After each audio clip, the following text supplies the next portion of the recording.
Yeah, that's right, Christine. I just got off of the phone with Las Vegas Fire and Rescue, and they're telling me, again, those calls to 911 are down this time around.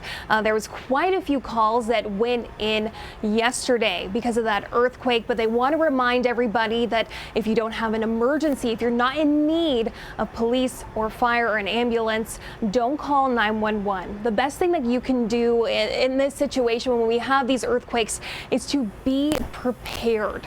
Now, when I talked with him, one of the things that he really wanted to stress is that there has been no call to service right now, no reports of damage. Of course, crews are still out there paying attention to everything you guys are saying, any reports that you have, but right now, everything seems to be okay. Now, one of the big things that Tim Szymanski with Las Vegas Fire and Rescue wanted to stress is that you need to have that 72-hour emergency kit with you at all times. We are in the third most seismic state in the United States. And I know that we typically here in Las Vegas, we're not used to these big quakes that we are feeling, but it's really important that we have to be prepared.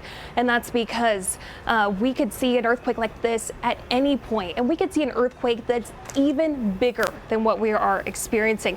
Now, things you probably want to keep in that kit, you're definitely going to want to have that drinking water with you. You're going to want to have food, any medication that you need, anything that you can put in a kit prepared for you and your family just to make sure you're safe. And we know one of the big things that can happen, you saw that video that Christine pulled up of that water main break that was out there. That can definitely happen where you could potentially be without that water in your home. So that's why you need to have that drinking water with you to be prepared. Again, those medications. And one of the things that we don't typically think about with our smartphones, we think that we have a flashlight on our phone. But that is not enough because we could have potential power outages because of all of these earthquakes. So it's not good enough to have your cell phone as your flashlight. Save that battery. Save it in the event that you need to make an emergency phone call. Make sure you have a actual flashlight with you.